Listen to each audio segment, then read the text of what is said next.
let's go to money, because Stephanie, you're all about money, and I am all about money. I want to go to your modern monetary theory. Give me the elevator pitch of what that means.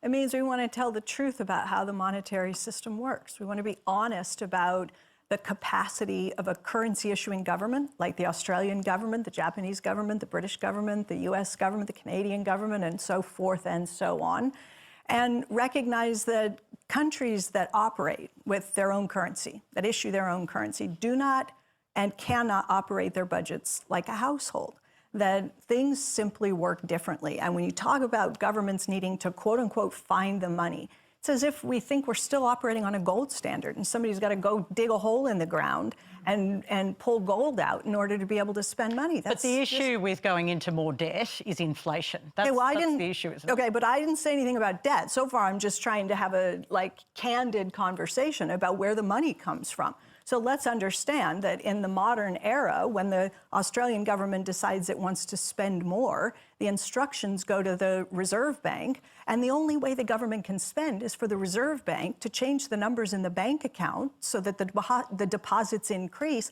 and the money is created. It's not like there's some other way for it to work. There's only one way for this to work. Government says it wants to spend, the Reserve Bank carries out the payments on behalf of government, and it does so using nothing more than a computer keyboard, changes the numbers up in the bank accounts, new money is created. We can all take a deep breath knowing that the government can't run out of money, but it can run out of things to buy. So inflation is the thing you've got to worry about, not insolvency, not bankrupting your country. There is no national credit card. We need to have a grown-up conversation. Okay. Joe, do we need to print more money?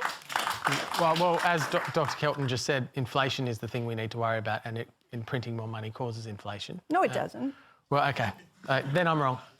Well, sure, because it can. I mean, spending, not printing. There's no other way for it to work. So I've just explained. There's only one way for the government to spend.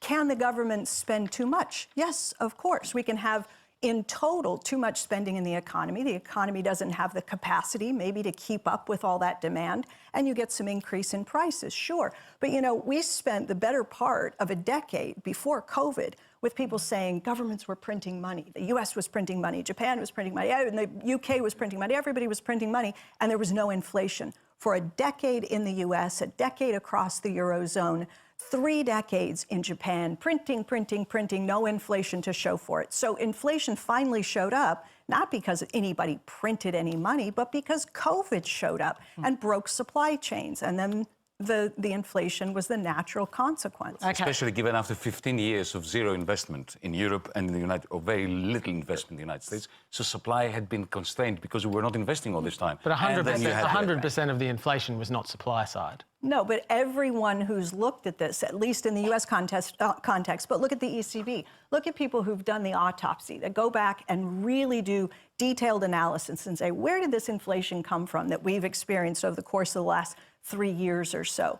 It came from the supply side. It came from the bottlenecks in production and later from the war in Ukraine and Russia. It came from energy and food prices. Very little. Look at the San Francisco Federal Reserve. Look at Moody's Analytics. Anybody who's done these analysis, the ECB will tell you, look, we haven't even talked about the price gouging. Corporations took advantage of the inflationary environment. They raised prices, so some of it came from there, but very little of the inflation, for those who've actually done the work and tried to explain it, will say that it came from governments just simply spending too much. The RBA in Australia said that they modelled it in different ways, but between a third and a half of the inflation outbreak in Australia was demand side, not supply side. As an economist, may I make a point? Sure. Look into these models. They are a little bit like sausages. If you know what's in them, you don't want to touch them. You know...